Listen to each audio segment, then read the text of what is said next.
Hello दोस्तों, हमारा ये आज 7वां लेक्चर है और इस 7वें लेक्चर में हम पढ़ेंगे टू ब्लॉक सिस्टम के बारे में। ये हमारा chapter number 5 laws of motion है और हमने लास्ट लेक्चर में देखा था कि इक्विलिब्रियम प्रॉब्लम्स को कैसे सॉल्व करते हैं। जब किसी बॉडीज़ पे सारे फोर्सेस बैलेंस कंडीशन में होते हैं तो उनको हम कैसे सॉल्व करते हैं, ये हमने लास्ट क्लास में देखा था। तो आज के लेक्चर में हम बात करेंगे to block problems.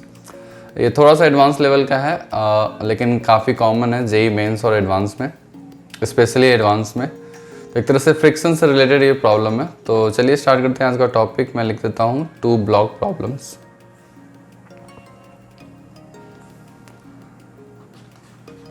Two block problems, ठीक है। तो बस मैं इसका तरीका बता रहा हूँ कैसे इसको सॉल्व करते हैं, उसके बाद फिर इस तरह के क्वेश्चंस को आप काफ़ी आसानी से सॉल्व कर सकते हो। तो चलिए मैं एक एग्जाम्पल लेता हूँ। सपोज क्वेश्चन नंबर 1, मेरे पास एक ब्लॉक गिवन है और उसके ऊपर एक दूसरा ब्लॉक रखा हुआ है, ठीक है, और ये ग्राउंड पे रखा हुआ है। तो हमने सपोज ये 1 kg ले लिया और ये 2 kg ले लिया, ठीक है, और ये रखा हुआ है और हमने इस पे अब कुछ फोर्स लगाया। अब इसको 2 kg को या तो 2 kg पे कोई फोर्स लगाया राइट डायरेक्शन में या फिर 1 kg पे किसी ने फोर्स लगाया। तो इस तरह से क्वेश्चन पूछा जा सकता है आपसे। फोर्स लगाया जाएगा और फ्रिक्शन भी दे दी गई रहेगी। मतलब फ्रिक्शन की वैल्यू यदि मैं लूँ, मतलब या तो दोनों सरफेस का फ्रिक्शन दिया होगा या फिर किसी एक को स्मूथ कर दिया होगा। तो डिफरेंट वेरिएशंस पॉसिबल है। तो सपोज़ मैं यहाँ पे फ्रिक्शन की ग्राउंड की फ्रिक्शन वैल्यू दे देता हूँ आपको 0.4 और यहाँ पे इसकी फ्रिक्शन वैल्यू मैं देता हूँ 0.6, ठीक है। और फोर्स भी कहीं भी लगाया जा सकता है कि सपोज़ 2 kg पे भी लगाया जा सकता है और 1 kg पे भी। तो दोनों क्वेश्चन को किस तरह से सॉल्व करेंगे तो हम देखेंगे। तो सबसे पहले मैं दे देता हूँ कि 2 kg पे सपोज़ फोर्स लगा दिया गया। मैंने फोर्स लगाया 30, ओके, मैंने फोर्स लगा दिया 30 न्यूटन, ओके। अब क्वेश्चन इसमें ये पूछता है कि अब आपको दोनों बॉडी का, दोनों मासेस का आपको एक्सेलरेशन निकालना है, ठीक है। तो देखो अब इसको सबसे पहले समझते हैं कि क्या होगा इसके साथ और क्या क्या पॉसिबिलिटी है। आप यदि 2 kg वाले ब्लॉक को खींचोगे 30 न्यूटन से या फिर किसी फोर्स से, तो पॉसिबिलिटी है कि 1 kg ब्लॉक साथ में मूव करने लगे या फिर 2 kg मूव करने लगे और 1 kg उस पर स्लाइड करे। ये दो पॉसिबिलिटी है। तो इसी दोनों पॉसिबिलिटी के मेथड से हम क्वेश्चन को सॉल्व करते हैं।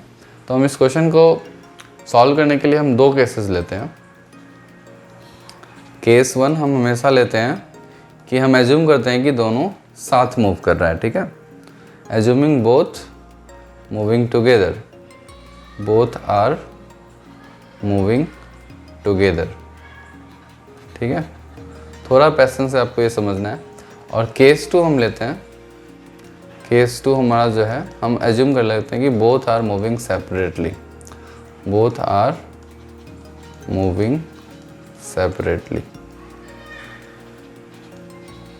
ठीक है। मैं यहाँ क्वेश्चन भी लिख देता हूँ। क्वेश्चन आपसे पूछा है कि फाइंड A1 एंड A2, मतलब एक्सेलरेशन A1 हो गया एक्सेलरेशन ऑफ 1 kg और A2 हो गया एक्सेलरेशन ऑफ 2 kg। इस दोनों की आपको एक्सेलरेशन निकालनी है, ठीक है। तो आप इस क्वेश्चन को इस क्वेश्चन को सॉल्व करोगे आप 2 केसेस लेके, ठीक है, केस 1 और केस 2। तो सबसे पहले आपको केस 1 लेना है। केस 1 में आपको क्या करना है कि आपको एज्यूम कर लेना है कि दोनों साथ मूव कर रहा है, मतलब दोनों में आपस में स्लाइडिंग नहीं हो रही है, ठीक है। अब कब स्लाइडिंग नहीं होगा? जब 1 kg और 2 kg के बीच जो फ्रिक्शन लगेगा वो फ्रिक्शन का नेचर होगा स्टैटिक फ्रिक्शन, ठीक है, तभी वो साथ में मूव कर सकता है। और नीचे चूँकि वो मूव कर रहा है तो नीचे जो नेचर होगा वो काइनेटिक फ्रिक्शन का होगा। तो सबसे पहले हम ये देखते हैं कि ओवरऑल ये मूव कर सकता है या नहीं। तो इस पर यदि आप फोर्स लगाओगे तो एक्सटर्नल फोर्स आप लगाओगे यहाँ पे 30 न्यूटन और इसके बीच का जो फोर्स हो जाएगा वो इंटरनल होगा। तो उसको हम फ्री बॉडी डायग्राम में नहीं बनाएंगे।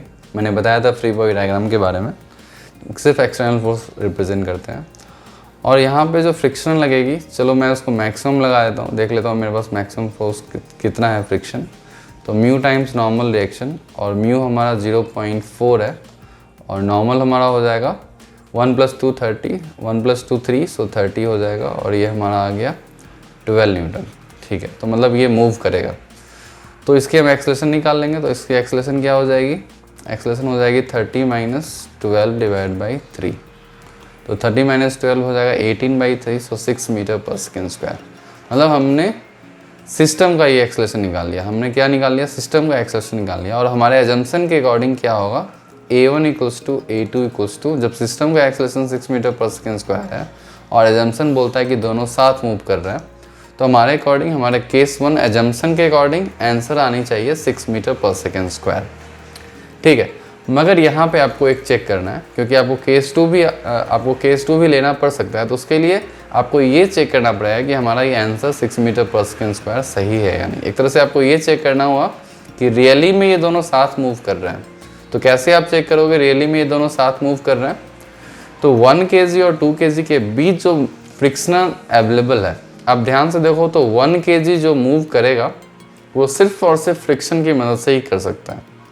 क्योंकि आप देखो 1 kg पे यदि आप डायग्राम बनाओगे, free body diagram on 1 kg, और हमने केस 1 के अकॉर्डिंग कंक्लूजन निकाला 1 kg का कि ये 6 मीटर पर सेकेंड स्क्वायर से ये एक्सेलरेट कर रहा है। दैट मीन्स 1 kg पे जरूर ही कोई फोर्स लग रहा होगा फॉरवर्ड डायरेक्शन में। और क्या फोर्स पॉसिबल है? सिर्फ एक कांटेक्ट फोर्स है, वही एक पॉसिबल है। ग्रेविटी तो वर्टिकल डायरेक्शन में लग रहा है। तो हम ये इससे कंक्लूजन हम ये निकाला है कि ऑब्वियसली फ्रिक्शनल फोर्स इस पे लग रहा होगा। तो frictional force equals to mass into acceleration, so 1 × 6। तो हमारा फ्रिक्शनल फोर्स 6 न्यूटन आ गया। तो हमने तो ये 6 न्यूटन फ्रिक्शनल फोर्स निकाल लिया। हमें ये नहीं पता है कि ये काइनेटिक है या स्टैटिक है। हमने बस सिंपली F = ma का फॉर्मूला यूज़ करके हमने ये 6 न्यूटन फोर्स निकाल लिया कि 1 kg पे 6 न्यूटन लगना चाहिए हमारे आंसर्स के अकॉर्डिंग। अब आपको ये चेक करना है कि ये 6 न्यूटन पॉसिबल है या नहीं लगना। तो कैसे उसको चेक करोगे? आपको 1 kg और 2 kg के बीच मैक्सिमम स्टैटिक फ्रिक्शन की वैल्यू आपको देखनी है कि मैक्सिमम इसके बीच कितना फ्रिक्शन फोर्स लग सकता है। तो मैक्सिमम वैल्यू आप क्या करोगे? म्यू इंटू नॉर्मल रिएक्शन, और म्यू की वैल्यू 0.6 है और नॉर्मल रिएक्शन हमारा ये मास 1 kg है, तो मैं 10 कर दिया और ये हमारा 6 न्यूटन आ गया। तो ये एग्जैक्टली फॉर्चुनेटली ये 6 न्यूटन ही आ गया। दैट मीन्स फ्रिक्शन उसको संभाल लेगा, फ्रिक्शन सफिशिएंट है। यदि सपोज आपका ये फ्रिक्शन एक्सेलरेशन मतलब आ जाता ज़्यादा 7 मीटर पर सेकेंड स्क्वायर और ये 7 न्यूटन आ जाता, तो उस केस में ये दोनों साथ पॉसिबल ट्रेवल करना पॉसिबल नहीं होता। तो ये 6 न्यूटन पॉसिबल है, तो हम बोलेंगे केस 1 इज़ पॉसिबल। तो दोनों साथ में मूव कर रहे हैं, तो हमें केस 2 लेने की ज़रूरत ही नहीं है। केस 1 हमारा सही है। ठीक है, अब चलिए इसी क्वेश्चन को हम सॉल्व करते हैं। इसमें बस मैं एक डेटा चेंज करता हूँ। इंस्टेड ऑफ 30 न्यूटन मैंने लगा दिया अब 60 न्यूटन। अब मैंने 60 न्यूटन फोर्स लगा दिया और आपको इस क्वेश्चन को सॉल्व करना है। Exactly same question. ठीक है, तो मैं क्वेश्चन 2 भी लिख देता हूँ यहाँ पे। तो हमारा क्वेश्चन 2 यही बन गया कि इंस्टेड ऑफ 30 न्यूटन हमने लगा दिया अब 60 न्यूटन। अब आपको सारी वैल्यू आपको निकालनी है। तो सेकेंड सॉल्यूशन आप कैसे बनाओगे? आप भी सेम इसमें एज्यूम करोगे कि एज्यूम किया कि दोनों साथ मूव कर रहा है। तो अब 60 न्यूटन लगा और फ्रिक्शन फोर्स हमने निकाला ही था। फ्रिक्शन फोर्स हमें कितना है? 12 है। और हमने एक्सेलरेशन निकाले, 3 kg सिस्टम की मास है।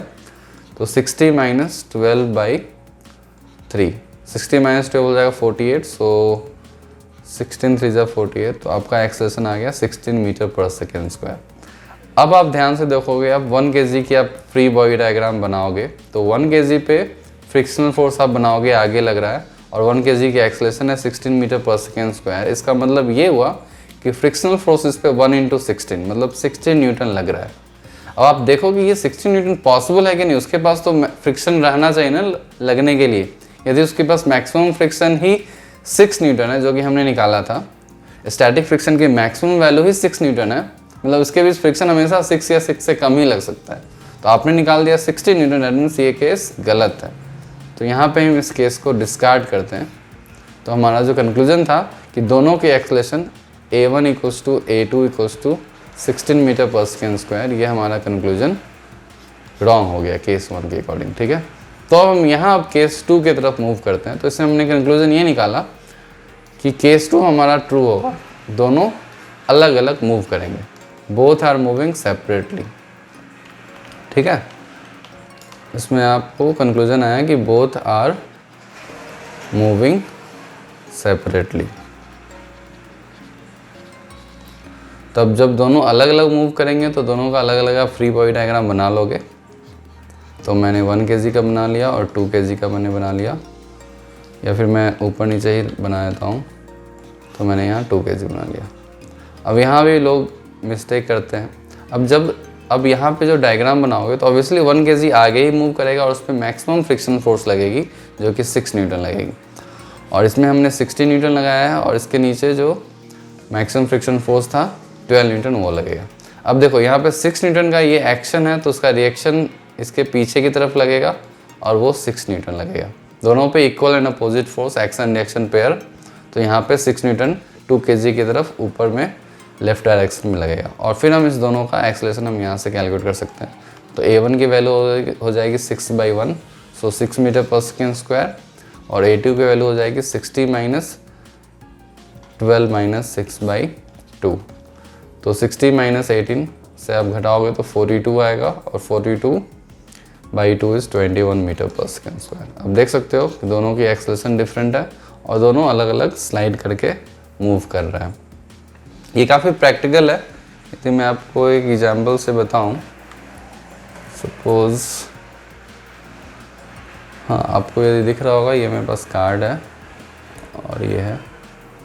यदि मैं इसको खींचूँ, आपको यदि दिख रहा होगा कैमरा में, तो मैं कार्ड को भी खींच रहा हूँ तो साथ में माउस भी साथ में खिंचा रहा है। लेकिन यहाँ पे यदि मैं कुछ ऐसा ऑब्जेक्ट डालूँ और कार्ड को यदि स्पीड से खींचूँ तो देखो अब सिर्फ कार्ड ये तो सेम रहा। एक्चुअली ये एग्जैक्ट पोजीशन नहीं है तो इसमें मैं अच्छे से दिखा नहीं पा रहा हूँ आपको। तो आई थिंक आपको क्लियर हो गया हो कि एग्जैक्टली क्या हो रहा है। ये मेरे पास यदि कोई, हाँ यहाँ पे मैं बता देता हूँ, मेरे पास एक पेपर है, ठीक है। हाँ, तो मेरे पास ये नोटबुक है और मैंने पेन अपना रख दिया इस पर, ठीक है। और पेन तो ये मूव कर रहा है, पेन मैं नहीं करता हूँ, अपने कार्ड ही रखता हूँ यहाँ पे, ठीक है। तो ये भी नहीं बन रहा है अच्छे से, मैं इस पर क्यूब रख देता हूँ, मेरे पास एक क्यूब है, ठीक है। तो आपको दिख रहा होगा ये, ऐसे ले लेता हूँ। अब यहाँ पे मेरी माउस है, आपको ये 3 ऑब्जेक्ट्स दिख रहा होगा। अब मैं इस क्यूब को मैं खींचूँ तो देखो माउस उसके साथ मूव कर रहा है, ठीक है, साथ में मूव कर रहा है। अब ध्यान से देखो, यदि मैं क्यूब को और स्पीड से खींचूँ तो चांसेस है कि ये माउस इस पर स्लाइड करेगा, ठीक है, इस पर स्लाइड करने की चांसेस है। या फिर मैं माउस को यहाँ पे ऊपर से खींचूँ। मैंने अभी इस क्वेश्चन में आपको दिया था कि मैंने फोर्स नीचे लगाना था, ऐसा ही पॉसिबल है मैं फोर्स ऊपर लगाऊंगा। तो माउस को यदि मैं खींचूँ, देखो आप माउस आसानी से स्लाइड हो रहा है। लेकिन कभी कभी ऐसा पॉसिबल केस होता है कि आपका ऊपर से खींचने पे साथ में यदि यहाँ पे फ्रिक्शन थोड़ा कम है तो दोनों साथ मूव करने लगते हैं। तो ये सब डिपेंड करता है फ्रिक्शन वैल्यू पे, ठीक है। उन दोनों मास के बीच कितना फ्रिक्शन लग रहा है, उस इंटायर और ग्राउंड के बीच कितना फ्रिक्शन लग रहा है, तो ये सब पे डिपेंड करता है, फ्रिक्शन वैल्यू पे डिपेंड करता है कि वो सिस्टम साथ मूव करेगा या सेपरेटली मूव करेगा, ठीक है। तो आई थिंक आपको ये क्वेश्चन समझ में आ गया होगा। चलिए एक और क्वेश्चन मैं ले लेता हूँ 2 ब्लॉक प्रॉब्लम से। तो चलो मैं लेता हूँ, मैंने ये 5 kg ले लिया और ये मैं 3 kg ले लिया, ठीक है। हेवियर मास मैंने ऊपर रखा और यहाँ पे मैंने फ्रिक्शन फोर्स ले लिया 0.1 और मैंने फोर्स लगा दिया, मैं ऐसे ही रैंडम ले रहा हूँ, और मैंने यहाँ पे ऐसे फोर्स लगा दिया। सपोज केस 1 में मैंने फोर्स लगाया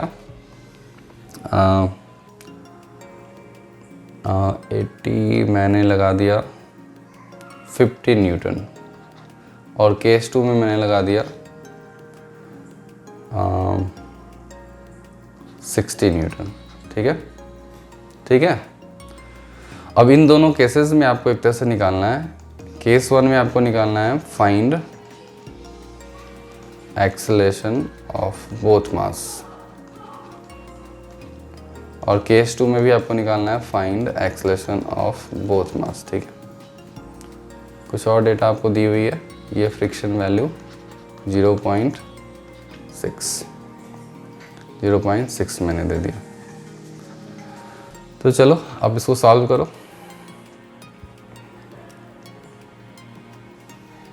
तो सबसे पहले चलिए पहला सॉल्व करते हैं, पहला पार्ट सॉल्व कर लेते हैं।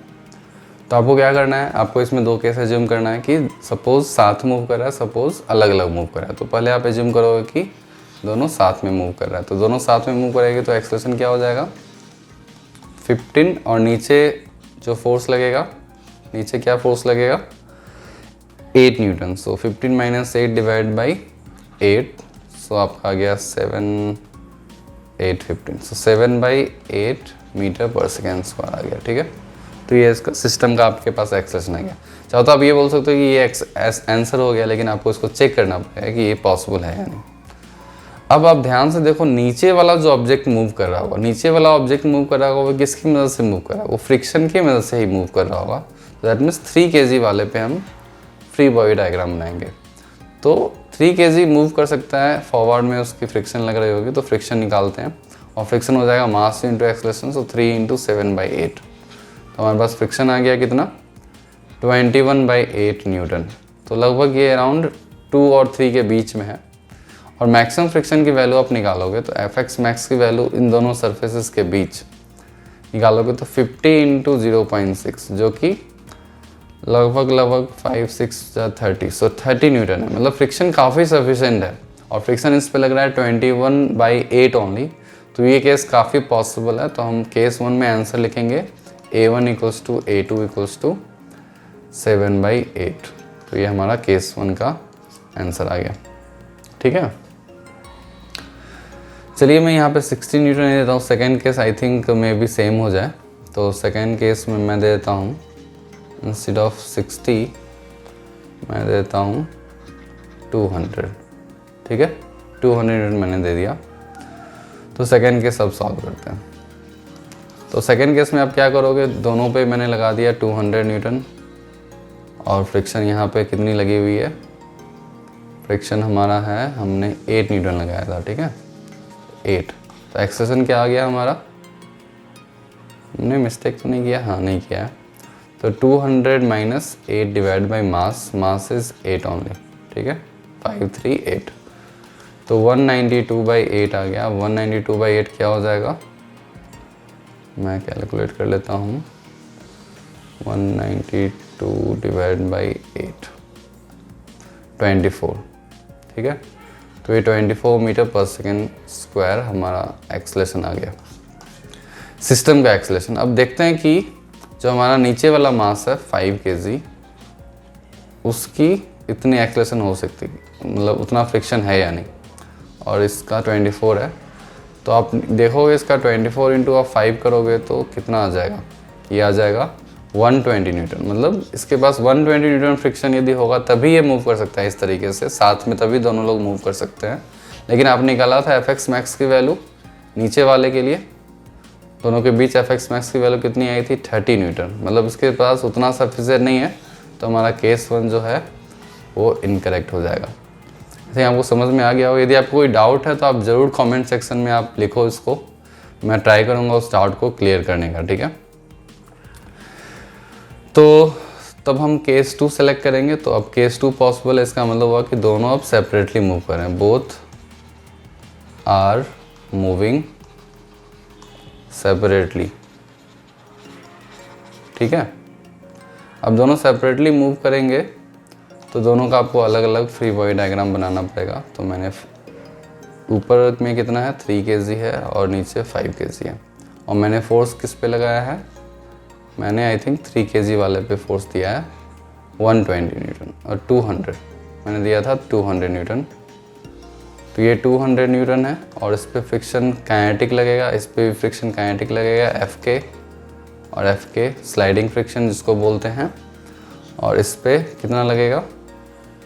और काइनेटिक फ्रिक्शन की मैक्सिमम वैल्यू हमने निकाला था, इसकी कितनी है 30 न्यूटन। तो इस पर 30 लग जाएगा, और इस पर भी 30 लग जाएगा, और नीचे कितना है हमारा 8 है। ठीक है, अब दोनों की एक्सेलरेशन आप बारी बारी से निकाल सकते हो। तो एक्सेलरेशन A1 की वैल्यू ऊपर वाले की एक्सेलरेशन क्या हो जाएगी 200 माइनस 30 डिवाइड बाई 3, तो 170/3 मीटर पर सेकेंड स्क्वायर। और नीचे वाले का एक्सेलरेशन आ गया 30 माइनस 8/5, तो 22/5 मीटर पर सेकेंड स्क्वायर। तो ये इसका आंसर हो गया। ठीक है, तो ये था 2 ब्लॉक प्रॉब्लम्स। आई थिंक आपको समझ में आ गया होगा कि 2 ब्लॉक प्रॉब्लम्स को कैसे सॉल्व करते हैं। ठीक है, अब इसके बहुत सारे वेरिएशन हो सकते हैं, मतलब लेकिन सिमिलर वेरिएशन ही होगा। नीचे मतलब फ्रिक्शनलेस दे देगा, सॉल्व कर ले क्या फ्रिक्शनलेस वाला क्वेश्चन। चलो एक क्वेश्चन और लगा लेते हैं हम। फ्रिक्शनलेस यदि दे दिया तो क्या करोगे। सपोज़ ये 2 kg है, कुछ भी रख लो अपने मन से, मतलब मैं रैंडमली रख रहा हूँ। सपोज़ ये 4 kg है। कहाँ पे फ्रिक्शन जीरो कर दूँ, मेरे पास अभी इंट्रैक्शन नहीं हो रहा है किसी से। ऊपर यहाँ भी जीरो कर सकता हूँ या नीचे भी जीरो कर सकता हूँ, तो चलो नीचे ही जीरो कर देता हूँ।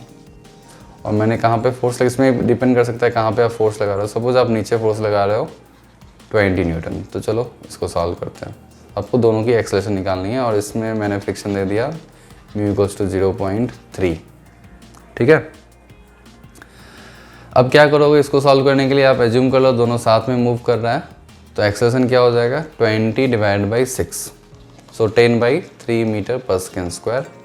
अब 2 kg का देख लो, आप भगवान से मनाओ कि केस 1 ही वैलिड हो जाए, तो हमें केस 2 में ही जाना पड़ेगा।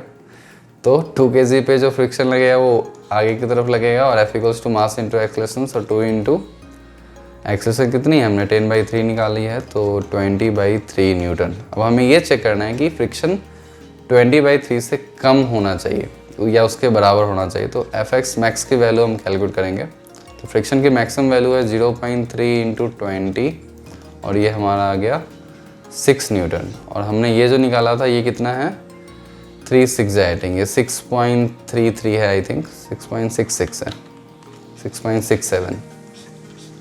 तो ये तो ज़्यादा फ्रिक्शन है और हमारे पास 6 न्यूटन ही फ्रिक्शन है, तो हमारा केस 1 पॉसिबल नहीं होगा। तो अब केस 2 मतलब ये दोनों अब एक्चुअली सेपरेटली मूव कर रहे हैं।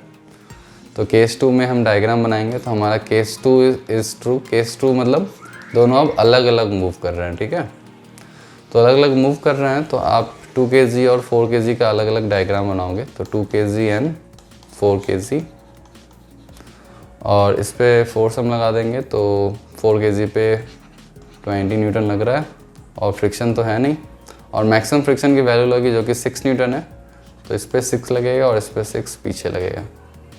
ठीक है, तो 2 kg का जो एक्सेलरेशन आ जाएगा A1, जिसको हम बोलते हैं 6/2, सो 3 मीटर पर सेकेंड स्क्वायर। और 4 kg का जो एक्सेलरेशन आ जाएगा जिसको हम बोलेंगे 20 माइनस 6/4, तो 20 में से 6 घटा कितना हो गया 14/4, 14/4 7/2 metre per second square, that's it, 3.5 metre per second square, और ये 3। तो हमारा दोनों अलग अलग, आप इस तरह से मतलब मल्टीपल करेक्ट में क्वेश्चन में पूछ सकते हैं कि दोनों स्लाइड कर रहे हैं, अलग अलग स्लाइड कर रहे हैं, या दोनों साथ मूव कर रहे हैं। तो इस तरह के प्रॉब्लम्स आपको बहुत सारे दिख जाएंगे। ठीक है, तो चलिए आज के लेक्चर में इतना ही। ये हमारा था 2 block problems on friction basically. अब हम आगे के लेक्चर में 3 ब्लॉक प्रॉब्लम, जो कि बहुत रेयर आता है एक्चुअली, फिर भी हम 1-2 प्रॉब्लम्स उसको भी देख लेते हैं। वो JEE एडवांस लेवल का है थोड़ा सा, तो डिपेंडिंग ऑन आप अपना लेवल, यदि इसको चाहते हो तो आप इसको स्किप कर सकते हो यदि आप नीट के स्टूडेंट हो, या फिर आप देख सकते हो कि कैसे 3 ब्लॉक्स प्रॉब्लम्स भी क्वेश्चन को सॉल्व करते हैं। ठीक है, तो चलिए मिलते हैं नेक्स्ट क्लास में।